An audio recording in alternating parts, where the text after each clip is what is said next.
Welcome everyone. My name is Melissa Miklos. I'm Communication Manager at FEDAREN, which is the European Federation of Energy Agencies and Regions. And today we decided to propose a webinar with two joint initiatives of ours, the ManagEnergy initiative and the Remarkable Climate Leaders project, because we saw that these two had a lot in common. They're both basically trying to... if you could mute yourself, please. Thank you. So they're both trying to support the people out there in the regions trying to advance the energy transition. So yeah, let's go to the agenda of today. We have three presenters today. So first, Francisco Puente will present these two initiatives, what you can gain from those as well. Then we will go to Claire Lee, who will present the Remarkable Climate Leaders program and how she managed to use this in County Tipperary. And then we will have Suleb Alaho, I never know how to pronounce your name, Suleb, sorry, with an example of ManagEnergy initiative used to progress the energy transition in the Estonian islands. After these three presentations, we will have a panel discussion between Claire and Suleb, moderated by Francisco.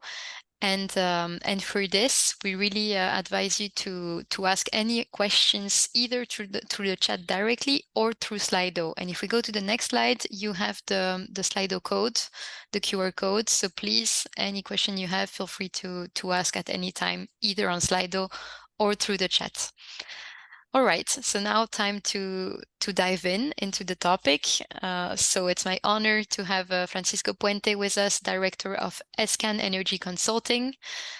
Francisco has a large experience in advising public companies, private companies, citizens, and public authorities for the energy transition, and he will tell you more about ManagEnergy and Remarkable. Francisco, you have the floor. Thank you, Melissa. And welcome, everyone. It's a pleasure for me to speak today about climate leadership. We think it's a very interesting topic, considering the situation of the energy by today, where you find leaders in different public and private organizations around Europe. First thing I would like to say is that when we speak about leaders, we don't speak only about mayors of cities or large people working in large companies only. No, this is not the case. Energy leaders come from any organization and any position in these organizations. So you can find technical people working in the field, or you can find mayors, or you can find other people which are really the climate leaders. And climate leaders for us are those people that motivate themselves and others to keep progressing in the sustainability and in the energy transition to reach the climate neutrality by 2050. I think this could be the definition of climate leaders. Those people, those persons, women, men, that push the European economy and the European energy to go to be climate neutral by 2050. And as I mentioned, that is not related to their position in the organizations. It's related to how they behave and how they motivate others to move in this direction. With this start, we are working in two different projects, well, two different initiatives. One is ManagEnergy, which is, I will go in detail now, which is linked to the energy agencies and is supporting energy agencies in the energy transition and in the supporting the climate neutrality. And Remarkable project is also linked to preparing the cities, mainly the municipalities, to reach this climate neutrality. Okay, first of all, about Remarkable. Remarkable is an initiative where there are 7 regions participating. It's a project that is funded by Horizon 2020. And in this map, you can see from north to south and east to west, different energy agencies, basically. Also, ESCAN is working in this project, but basically energy agencies, regional energy agencies, that are promoting, basically, I would say, 2 concepts. One is the climate neutrality, the climate leadership program, which is a capacity building program for leaders, or to build leaders in different regions. and it's a program that is created under this project, Remarkable, and that is developed in these different regions and will be replicated in other regions. But we not only provide this capacity building programs on climate leadership, but also we develop and we write climate neutrality maps for the municipalities of the regions, of these 7 regions. So the achievements at the moment, as you can see in the slide, is that we have been providing capacity building and training to over 125 climate leaders around Europe. And we have also written over 60 territorial roadmaps, which are these climate neutrality roadmaps for the municipalities. So in these roadmaps, what we describe are the different paths to reach climate neutrality by 2050 for these municipalities. At the same time, we also are including in the organizations new services for reaching this climate neutrality. One of the services common for all the regions is that we will be supporting to write more climate neutrality roadmaps. But also in each one of the regions, we are developing other services that I will go in a minute. And also we are creating a network of climate leaders around Europe, not only from these countries, but also from other countries or European countries. And this network currently has over 150 leaders. So it's I would say a large network. And I would say that is one of the key elements of this project is to make the different leaders to exchange experiences from different countries and different situations, and to learn from each other how they are solving these situations. And from the own leaders, they mentioned this is one very useful network. So the project is quite advanced. We are now let's say we are running the last months of the project. It will be completed by this summer, by August. And as you can see, these are the new climate services that we are supporting in the different regions. Each one is supporting a different service. Some are common, but each one has decided about this new service. For example, in some regions, like in France and in Slovenia, they are developing one-stop shops to implement services for climate neutrality. In Austria, they are developing a training. They have developed a training program for energy transition in an energy academy. In Croatia, for example, they are integrating these roadmaps in the special plans for the cities. Or, for example, in Spain, we are supporting the climate neutrality by promoting these energy communities. So we support by different means this climate neutrality. In the project, we have been involving very largely the people, the leaders, and for example, at the start of the project, this is just an example of one of the tasks we developed. We developed an ethnography study, an ethnography, let's say, approach. So we understood since the start of the project the different characteristics and let's say the behavior and the origins of the regions and of the people in these municipalities.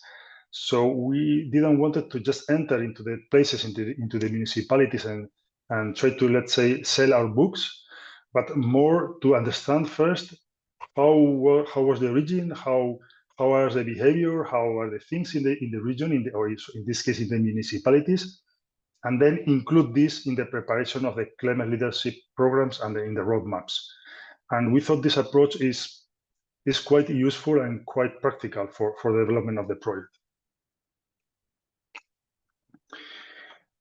As I mentioned, we work hand by hand with the municipalities, and one of the activities was were the co-creation workshops.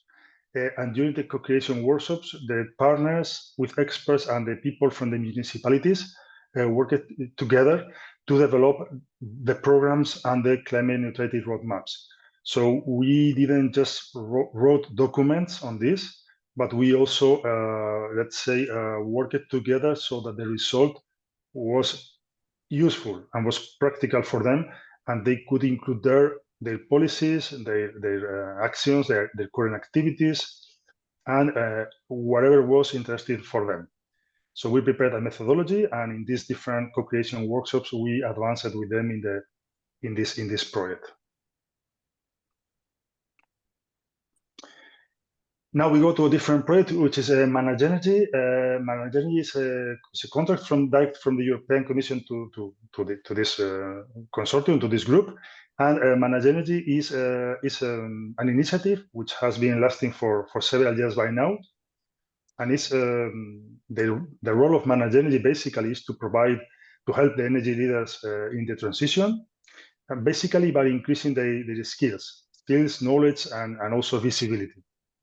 In ManagEnergy, the partners provide with information, also know-how, and also networking opportunities as well to the climate leaders. It's very much directed to energy agencies and let's say energy governments, so regional governments and local governments, but always linked to energy agencies, because ManagEnergy is in fact aimed, I would say, only to energy agencies or similar structures. So these are the targets for ManagEnergy. And specifically, ManagEnergy provides a number of services, which altogether, I would say, is a very good support for energy agencies. One by one, I could say that ManagEnergy provide master classes, which are 4-day training sessions. So one master class includes 4 days, a 4 days training. 2 of them are web-based, and 2 of them are face-to-face in Brussels. And there are tens of master classes, so each one is linked to a different, or is aimed at a different topic. I will show you in a minute. Expert missions is another service, and expert missions are so the aim of the expert mission is that one expert, one person with a lot of experience in a specific topic, that could be, for example, one-stop shops, or could be financing, or project aggregation, or could be energy communities as well, as is one of the master classes that will be after summer.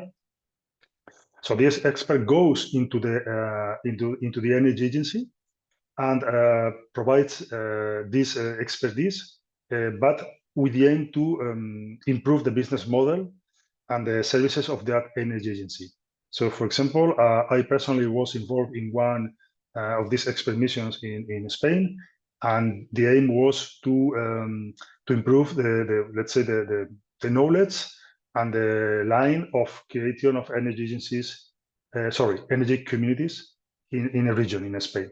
So we developed a model on how to promote these energy communities, how to make them viable, what activities the energy agency could do to support these energy agencies, and so on and so on. And these permissions are 3 days duration and are open for a request from the energy agencies anytime. So you can contact ManagEnergy and you can request this expert mission. About ManagEnergy talks, these are talks by well-known, well-recognized climate leaders and climate experts to inspire others on the energy transition. Frequently, they are in Brussels, and they are offered and announced in ManagEnergy website. Also, there is a work shadowing, which is, let's say, somehow the opposite of the expert mission. In the expert mission, while in the expert mission, let's say we go the experts to the energy agency, in the shadowing is the energy agency which goes to another energy agency which has experience in other topics that this first agency doesn't have, and you learn from the, let's say, senior energy agency. It's also a very practical work, and of course, if you would like to learn more about this, again, I would recommend you to go to the ManagEnergy website. And finally, there are online seminars, which are, as you can imagine, online seminars, or seminars focus on different technologies or tools to implement a large-scale energy transition projects. So all these together are the ManagEnergy services that you can check in the website, and you can apply for them. This is an image of the agencies existing in Europe, and as you can see, there are hundreds of them. I would say in most European countries you can find energy agencies, and the European Commission recognized them as let's say, a good structure to support the policies implementation and the plans implementation in the regions or sub-regions or municipalities. And as you can see here, in this ManagEnergy link, you can find all the energy agencies. And this is the group of partners working in ManagEnergy. You can see here is Fedaren is a partner of this project, but also there are partners from different regions of Europe. So we try to cover also Europe from different perspectives and try to include here experts also from different European countries. I think, okay, I think this is it from my side. I think I'm on time, Melissa. Yeah, perfectly on time, Francisco. Thank you so much Okay. for this introductory presentation. Yeah, again, participants, please don't hesitate to ask any question through the chat. But now we're going to go to the other side of the two programs mentioned by hearing from the participants. So first, we're going to start with Claire Lee, who is the Climate Action Coordinator for Tipperary County Council, to hear about Remarkable. Claire, thank you again for being here, and you have the floor. Thank you, Melissa. I'm delighted to be here. Can you see my screen? Yeah, it's full screen. Perfect. Great, thank you very much.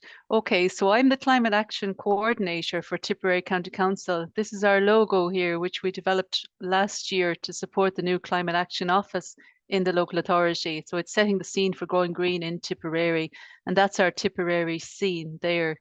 So just going on from that, just very briefly, a few words about Tipperary County Council. So we're a local authority in Ireland. We're one of 31 local authorities. We're quite rural. We have 168,000 people there. And Ireland is split into a number of climate action areas, so regions. So Tipperary is in the Eastern and Midlands region. You can see the green area there on the map of Ireland. And they're all set out in terms of the climate action impacts in those particular regions. So we're very much inland and eastern. So as a local authority, every local authority must achieve certain aspects in terms of climate action.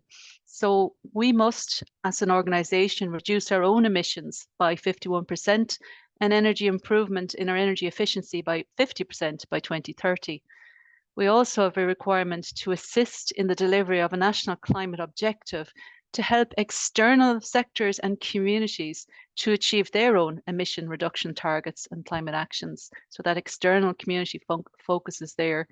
And thirdly, we're required to identify a decarbonising zone in each local authority. So this is a new concept where a local authority will work with stakeholders to investigation, innovation, test new climate mitigation, adaptation, and biodiversity measures. So next slide there. So in order to do all that work and achieve those three key requirements, the local authority and every other local authority in Ireland was required to produce a new climate action plan, a local authority climate action plan. And that then is to set out how the local authority would achieve mitigation and adaptation to climate change by 2029. So it's a 5-year plan. So Tipperary County Council was directed in March 2023 to commence the preparation of its climate action plan, and we were mandated to deliver it by February 2024. So we had a very busy year last year to produce a climate action plan. It required 2 periods of public consultation and detailed assessment of baseline emissions for the county, climate risk assessment for the county, and a baseline emissions assessment for our decarbonising zone. The Tipperary Energy Agency, our remarkable partner, was instrumental in doing this, particularly in supporting the local authority in setting out a pathway for reducing its own internal emissions across its buildings and facilities and its transport sector as well, its fleet. Okay, so I'll just go on to the next slide. I just wanted to say a few words there in terms of governance across the local authorities. So Tipperary County Council is a big local authority of over 2,000 staff. all have a climate action remit, technically. We have a council of elected representatives, there's 40 of them. They're at the top of our governance structure. And there's a dedicated director of services for climate action. He reports to a steering group of all the dedicated directors across the functions of the local authority. And to support that structure, then there's a new climate action office. So I'm the coordinator of that office. We have a climate action officer and a community climate action fund officer. But very importantly, the Tipperary Energy Agency are technically part of that office in that they provide the technical support for energy reduction and emissions reduction in our organisation. There is 2 subgroups then, they're on the right-hand side of your screen. So we have an internal stakeholders climate action team. So this is a representative from every section and function. That's an image there behind. So they meet regularly to deliver actions and develop actions for climate change in the local authority.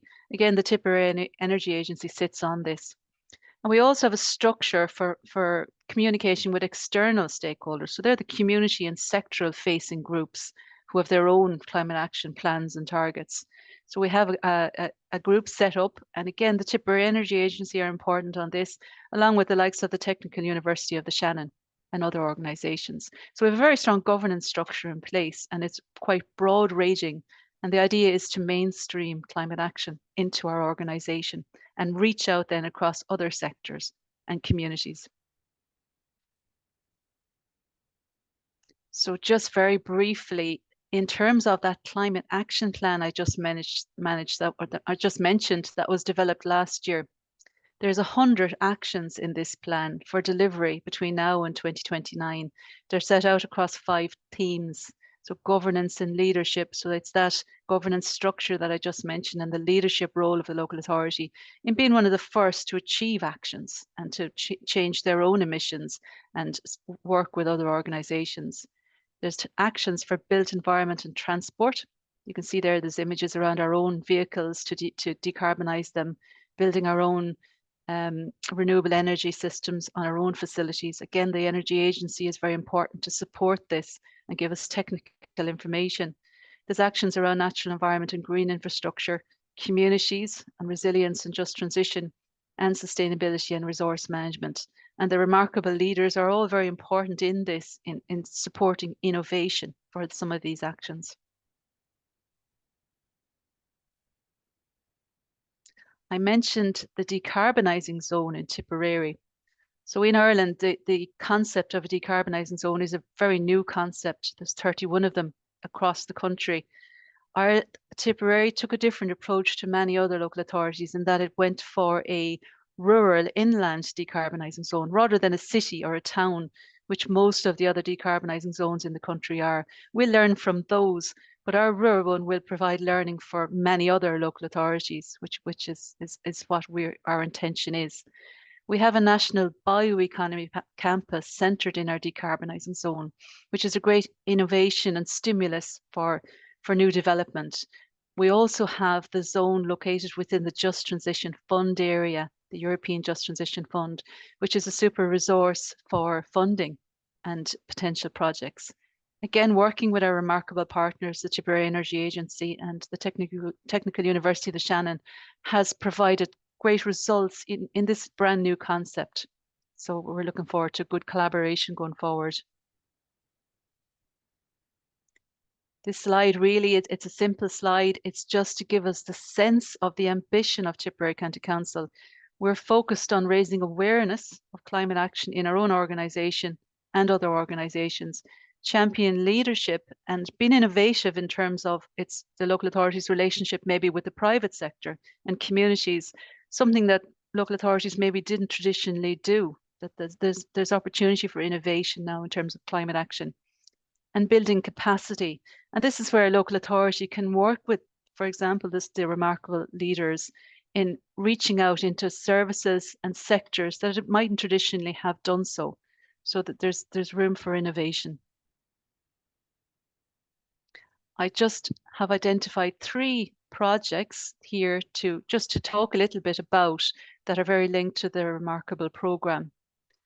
One of the key visions of the decarbonising zone that we've identified is to decarbonise and look at innovation in terms of land use and bioeconomy. So with the Tipperary Energy Agency and the Technical University of the Shannon and other stakeholders, including the Irish Bioeconomy Foundation, the Council applied for funding to develop a biomethane office in the decarbonising zone. The idea is to do the capacity building work for biomethane development. We were successful in that and achieved funding just 2 weeks ago. That was announced. So that office now will be developed over the next 18 months in partnership with the TA and TUS. The Tipperary Energy Agency have been very important in the local authority achieving its own emissions, and we've achieved emissions reductions over the past few years. But the real challenge now is between now and 2030, that 51% emissions reduction target. And the Tipperary Energy Agency have provided the support in that, in identifying the buildings that can be decarbonised, how it can be done, and the challenge that's there, the technical support. The Tipperary Energy Agency is supporting the local authority in an EU Life programme that is a regional programme to decarbonise and deep energy retrofit 25 buildings in the region. So the Tipperary County Council is a leader in that with the Tipperary Energy Agency. And finally, I mentioned sustainable TIP, and this is our outward-facing stakeholders. So the Tipperary Energy Agency sit on this with the local authority and are very active in supporting external stakeholders. And it's an important framework for the local authority. And my last slide then, Melissa. And it's just a simple message, really. And it's the importance of having an organization, for example, like the Tipperary Energy Agency, even in terms of just bouncing ideas off and developing new ideas. For example, like biomethane. How can a local authority, which wouldn't traditionally ever have been involved in biomethane development, get into that space and help innovation in the area? So the project has supported our leaders during the local authority climate action plan process. And it has helped us provide a roadmap to climate neutrality, providing the data and analysis to do that, and has also provided access to best practice, like our good selves here on this call today, and concepts and ideas from Europe. So that's me, Melissa. Thank you very much.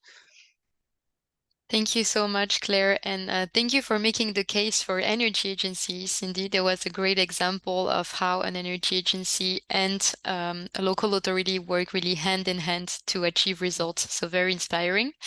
And I'm sure our next speaker will agree because he actually created an energy agency very recently. Sulev Alaho is the new manager of the Estonian Islands Energy Agency. So he will tell us now a bit more about his experience. Sulev, you have the floor.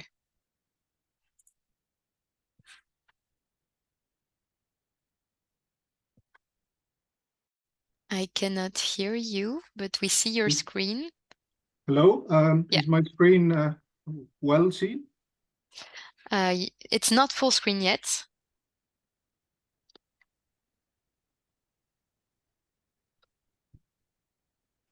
Is it now?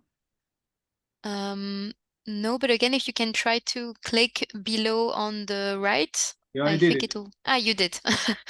Okay. Worst case scenario, we can read like this, but it's not full screen. Okay, I can try again. Let's see.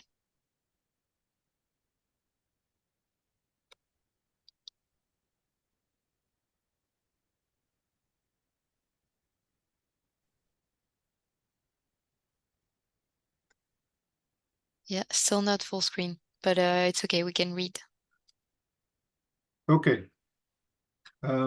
Thank you for inviting me to this webinar, and I'll be delighted to share the story of establishing Estonian Islands Energy Agency.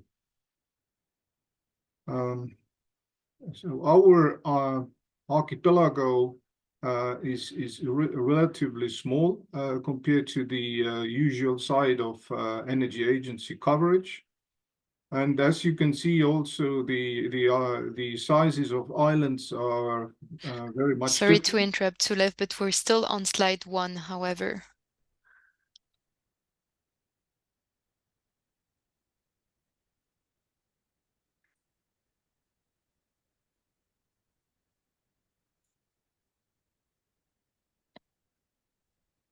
Yeah, now it's slide 2 with the islands. Please For proceed. the islands. Good. And it's full screen. Perfect. Okay, finally. I'm sorry for that. So this is our location, quite in the middle of the Baltic Sea. We have 6 municipal islands with different sizes of population. So it also remarks quite different capacities. But important knowledge is that according to our administrative reform, islands were given exception to remain separate municipalities, while on the mainland, the minimum number for municipality in Estonia in 2017 has been set on 5,000.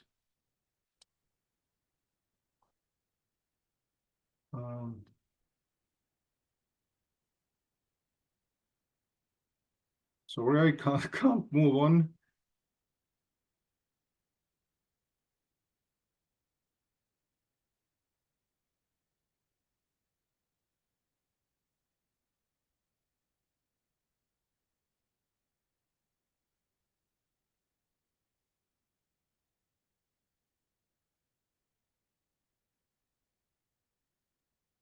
Yeah, we see slide 3 from our side.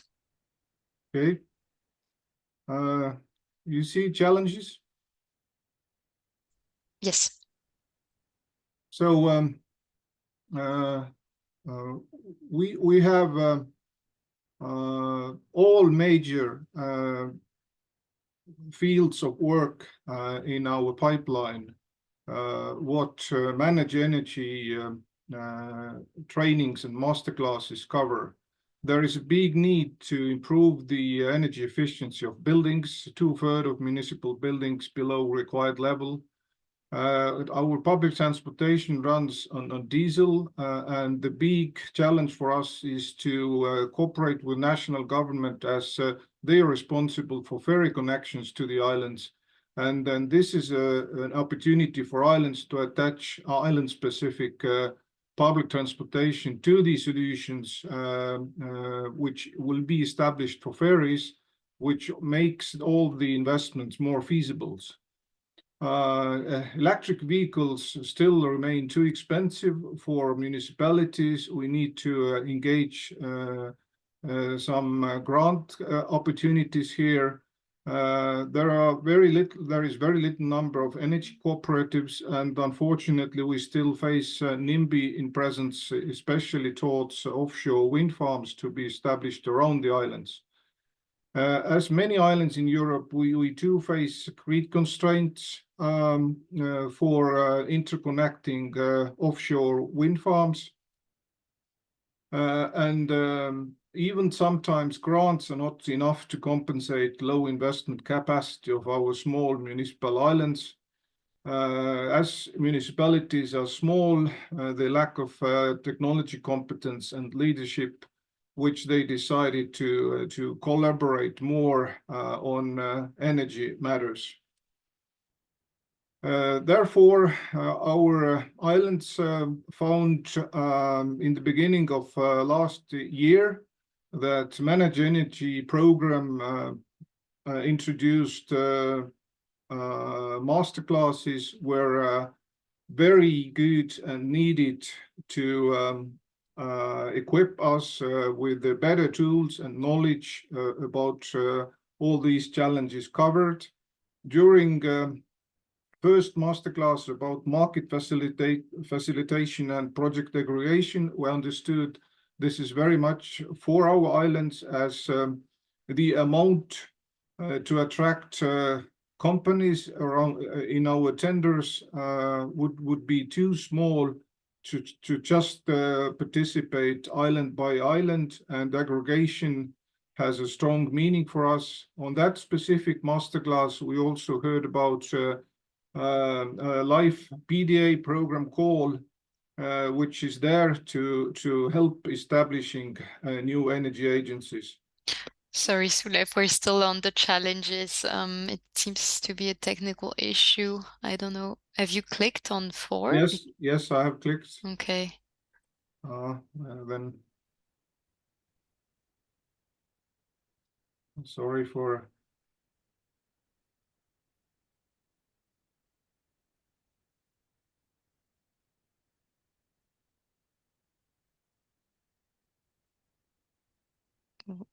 Okay, now we see the slide 4 that you were telling us about. Yeah, okay. I'll stay with that mode. I guess that would work better. Yeah, I think so. Food-free. One-stop shops covered by on masterclass number 3 is also something very applicable for us as islands have become interested to ask from established agency to go for the full execution of the projects, not just advising during the first phases. And of course, the recent masterclass number 4 about financial instruments is crucially important for us, as I already mentioned the weak capacity of local finances. Then next, in September last year, we had, as part of expert mission activity, Secretary General of Federation, Seamus Hoyne from Ireland, advising us on during 3 days on our islands. We had a lot of meetings, and that was very well on time-wise, as we were after this first masterclass precisely planning and preparing for submitting the Life PDA application in the call November last year. So we could get from Seamus wonderful advice and support, and also the remarkable project was brought an example of the successful project for our application compilement. Then, based on the recommendation of Seamus given to us, we didn't start to wait for the results of the life application, but already in the autumn, by island municipalities, associations of entrepreneurs, and our biggest university, which has college on our biggest island, the agency was formally set up. Of course, in the beginning, it was just me, but I can inform that now I have already engaged 2 other first colleagues, so it's growing step by step. And then for the life application, as it is required by this program, we managed to develop a very ambitious set of projects.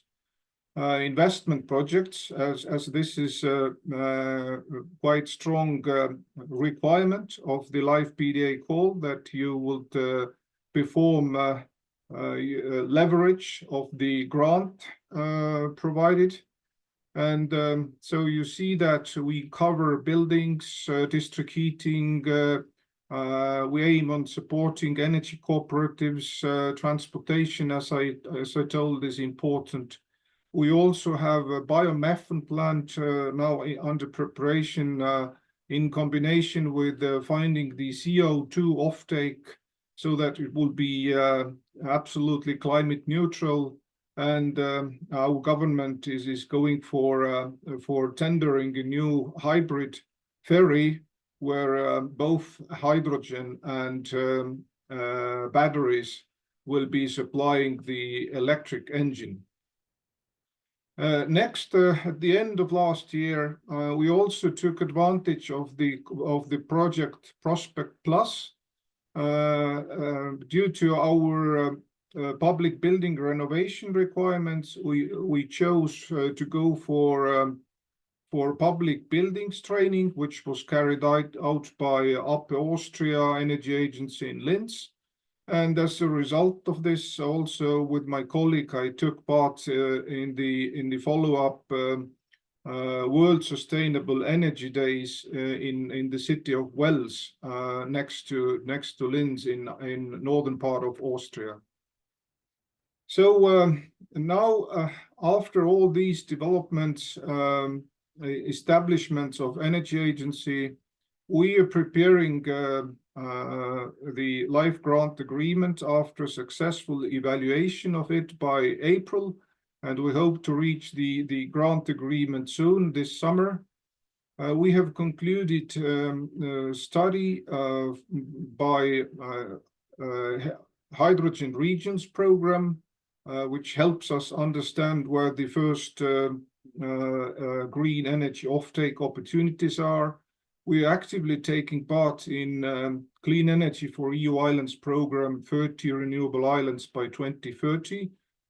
Just last week, European Islands had an energy forum in Italy. In the beginning of this month, our biggest island, Saaremaa, successfully joined the Baltic Sea Energy Islands collaboration on summit in Bornholm, Danish island. So we have now the good opportunity to work closely together with our Baltic Sea strong energy islands. And our agency is also expected to make sure that all these offshore energy planned around our islands as the best location for Estonia to meet our country's climate goals. We need to make sure for the islands that the positive side of these investments also stays on the islands, that the cables won't just lead the green electricity to mainland and abroad, that also investments will be attracted next to these big investments, and therefore islands can enjoy new industry based on energy investments to be built up. Lastly, one more activity which was shown as ManagEnergy program part, work shadowing is yet to come. I was accepted to visit in October very experienced agency in northern part of Croatia, Regea.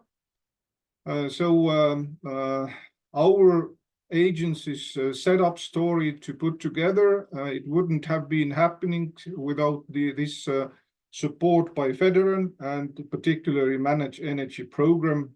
And the logical following step from our side would be applying for membership at the Federation of Energy Agencies of Europe. Thank you for your attention, and I'm sorry for technical challenges. Thank you so much, Sulev, and for the publicity for Federan as well. Well, we're very happy to count you soon as a new member. And yes, very inspiring to hear about what is happening in the Estonian islands. I think the conclusion for you is that you have to seize every opportunity. That's what you've been doing, and we can see that very soon you will have results.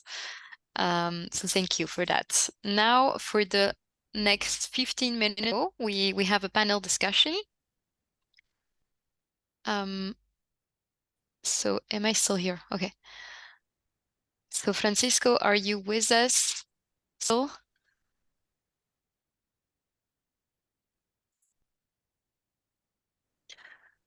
Sorry for that. I was going for 1 minute. Okay. Yeah. Sorry, I don't know what happened. Anyway, I was saying we have 15 minutes left, more or less, for the panel discussion. So, Francisco, if you would like to take the floor and start. Okay. I don't know if there is any question for the audience, Melissa, or is after panel discussion? There is already one question, but I'm sure as you discussed, there will be more. There is actually one question specifically for you, Francisco, about the Remarkable Climate Leaders program and how you identified the leaders to train, if they were pre-identified or if you recruited them during the project. Okay, that's a very good question. We in each one of the regions, of course, we already work with different people and different organizations, and we asked them, in fact, whether they had or they suggest climate leaders to participate in the project. And also we detect ourselves climate leaders because the organizations participating in the project have let's say, wide experience in this sector, in these fields, and we have been working with them. Of course, this is not a mandatory issue to participate in the project, so we invited them and we informed them about the project and about what they would do in this project, which in fact is what I mentioned at the start, is that they would be people supporting and encouraging other people to, let's say, to work towards the climate neutrality and to prepare also the tasks of the project. So we informed them about Remarkable, about what was climate neutrality, what was climate leadership, and when we found that they were, let's say, they fit in this profile, then they joined the project. This was a first stage, and then a second stage. I would say that there was an expansion in the network, because then the own climate leaders could invite others for the network of the project. So we have some of them trained in the climate leadership programs, but also we have this network and other activities that are not just for the regions, are for any European leader, also from the regions, but also for any other area of Europe. And let's say we have been increasing this network I would say by itself, by inviting them, by finding them, and by their own, let's say, candidature to participate in this project. So it's not a very simple process. I think what we need are people that are really active in this field, and that they are, as I mentioned, from any position of the different organizations, no specific position, but anyone very interested, and I would say giving time and effort to this end, to reach these aims. I don't know if this is a good answer, but it's basically the answer for this Very question good. that I have. I think you replied. Yeah, if you also yourself have questions for our two leaders, let's say, Francisco. Yes, I was going, and I would like to ask first Claire about, because it was a very interesting presentation, and I would like to ask if you would have to define, let's say, a profile, or I don't know if you're a person, it could be a person. So I'm going to put you in a bit of a bind, okay? A person or a profile that would be a climate leader in your county. How would you define, or who would be this, or would be this person? Thank you for your question. I suppose, first of all, I'm the climate action coordinator for a local authority. So the local authority's mandate is climate action and undertaking climate action within its own organization, and then through its actions and functions through the services it provides as a local authority. So like through planning applications, or rollout of active travel schemes, or local authority business grants. The local authority doesn't have a mandate over the entire county. For example, other sectors like the energy sector or the national transport sector, businesses. So there isn't one person who's responsible for a county. Now, for the local authority, the leader would be me. I would be the climate action coordinator for that organisation. But for the entire county council and the county of Tipperary, there isn't one person. It really is a departmental national role for that.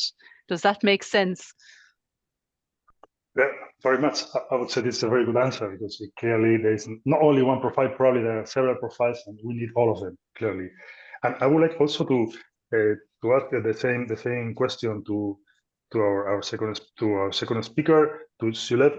What would be the profile or profiles of climate leaders in your islands? Because I think this is another difficult place to work with energy islands. It's always a difficult situation.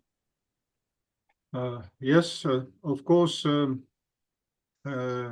good climate leader would be also a local authority representative, mayor or vice mayors, because they are the example models where community is looking for and is expecting to see that municipality is showing the way forward. But also, it is very important that we engage companies, that we show that Green Deal is not another financial burden with a lot of obligations put on the shoulders of companies in these challenging times of energy crisis. So we'd like to work hand in hand with companies as well, showing the advantages also on the market side by being able to produce and deliver products produced through green energy only. And our next step to have more climate leaders type front runners on our islands would be empowering local districts by giving them opportunities to to build up energy communities, societies, so that our agency helps them. For instance, our mobility model is that social and demand-based transportation will be combined, and then local districts would have the opportunity to supply renewable energy produced by their societies, also enriched with some storage solutions, to give the opportunity for communities to see that climate change is not happening in centers, in capitals only, but it can be something next to them, helping them to save in energy prices, and also see the opportunity to have some revenues from the tourists visiting islands and being interested to charge their private vehicles. Okay, thank you. Very extensive and nice answer, because you have pointed out many important issues and topics. So thank you very much. Okay, we'll now ask a second question. Sole, I continue with you. Okay, so I change now the position. Yeah. So I've seen that you have presented a number of different projects and topics, and I see that there's a lot of potential in the islands to work with them. So what would be your priorities for the next years? So where do you see the priorities or the main needs for the next years? Well, after we managed to sign the grant agreement, as I explained during my presentation, we first of all need to secure necessary human capacity at our agency to be able to advise in all major main directions. Will be advice for households, will be advice for municipalities, and to improve on energy efficiency side for companies. One of the priority areas where changes take a lot of time and need to be well prepared is decarbonizing the transportation. And that has been claimed also as one of our priorities in the 30 Renewable Islands program. Then next, I mentioned energy societies. That will be our next priority. And as we recently joined the collaboration with the Baltic Sea Island Network, then we, together with the Bornholm, Gotland, and Åland, working to make sure that renewable energy offshore investments would bring economic growth to our islands. So I would underline these three directions as priorities. Thank you, Sule. And one last question, because we are running out of time, I guess, for Claire. How do you see the role of the biogas in Ireland? Because I know you have a lot of potential there, and also the role of the gases, of the renewable gases, will be very relevant. How do you see it in your country or in Ireland? Yes, good question. It's a very quick growth area at the present. Ireland, I suppose, needs to look at alternatives from fossil fuel gas supplies in the country. So it is actively now looking at biogas, biomethane in particular, and also hydrogen, which might be slightly longer term. In the short term, biomethane is very much a focus. The Department of Environment has just produced a draft biomethane strategy. It's due to be published as a final document shortly, and it has identified a number of projects which it is supporting to underpin biomethane development. One of the challenges will be ensuring that our planning process can respond quickly to it.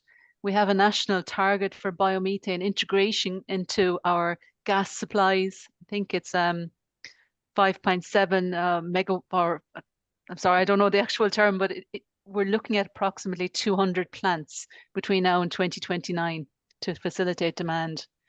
And the planning frameworks, and also the understanding at community level, the farmers and the suppliers in Ireland, they don't have any awareness of this, and probably there's a fear there as well in communities as to what this is is it a dangerous process? Is it going to be not nice to live beside? So that learning is very important. And that's why the project that Tipperary County Council is working on will be really important, because it's that capacity building which will provide that. So in conclusion, biomethane is definitely a focus point in Ireland between now and 2030. Thank you very much. Melissa, I think we can finalize the questions with this, because we time are to wrap up. almost there. Sorry, it's always too short. Okay. So would you like me to just end with the conclusions, or is it okay? Yeah, okay. yeah, go ahead. Perfect. Then, so very quickly, conclusions. I would say three key conclusions from today. I would say one is that there are many topics and projects possible in Europe, and we have been listening to several of them today by the two great speakers we had, about biogas, about energy, about islands, about storage, about renewables, communities. So, but they need time, and also to be very, very well planned. I think this is very important, to be very well planned. The strategies and plans are very relevant, and this is one of the points. Second one is that, of course, there's a very good opportunity, the support from ManagEnergy to the energy agencies. Also, there are other options, of course, for support to energy agencies, but I would say that we should all take into account the different activities that are carried out by ManagEnergy, and of course, you can quickly check which ones they are. And the third one is that we have a number of profiles of climate leaders, which I'm very happy to listen to the different people here, that there are different profiles, different kind of people supporting this path to the climate neutrality in Europe, which of course we have to go in this direction. We listen from people like mayors, of other public people, from companies as well is very relevant. And also the action at the local and regional level is very relevant. So this idea of, okay, thinking globally, but acting locally. And with this, I think I can finalize the conclusions for today. And also, I don't know, Melissa, you would like to speak about the upcoming opportunities, so I will do that as well. As you wish. You have Okay, already let's go. worked hard today, so if you need my help, I'm there. I need your help. Okay. Well, remarkable, as Francisco said, it's ending soon, so we don't have many things left, but we do have a wide array of information and things already available. The main thing I would advise you to do is listen to the Climate Leaders podcast, prepared also with by my colleague Diana here. Diana, if you want to say a word.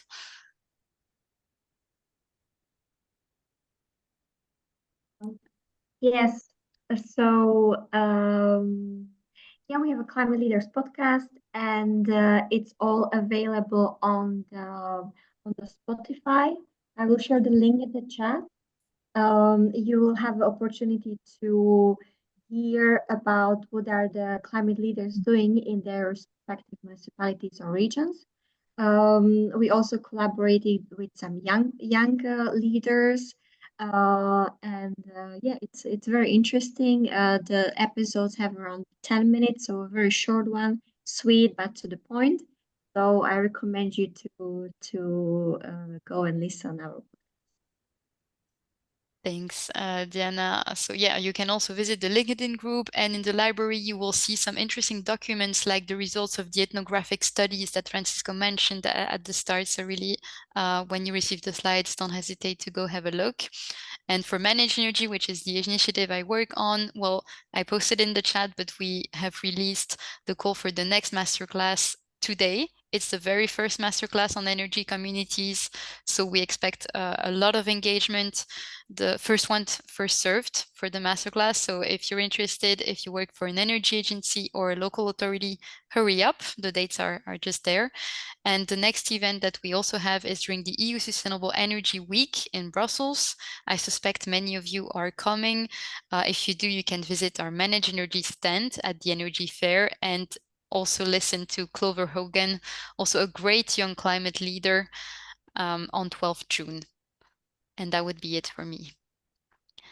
So yeah, here is the more information on the topic of the talk.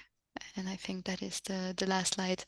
So yeah, I think time to say thank you all. Thank you, Francisco, for helping me with the moderation. Thank you, Claire and Sulev, for your great content as well. And yeah, thank you to all our participants for staying until the end. You will hear from us with the content of the webinar. Looking forward to seeing you all in the next events. Have a good afternoon. Bye. Very much. Bye. Bye-bye. Thank you.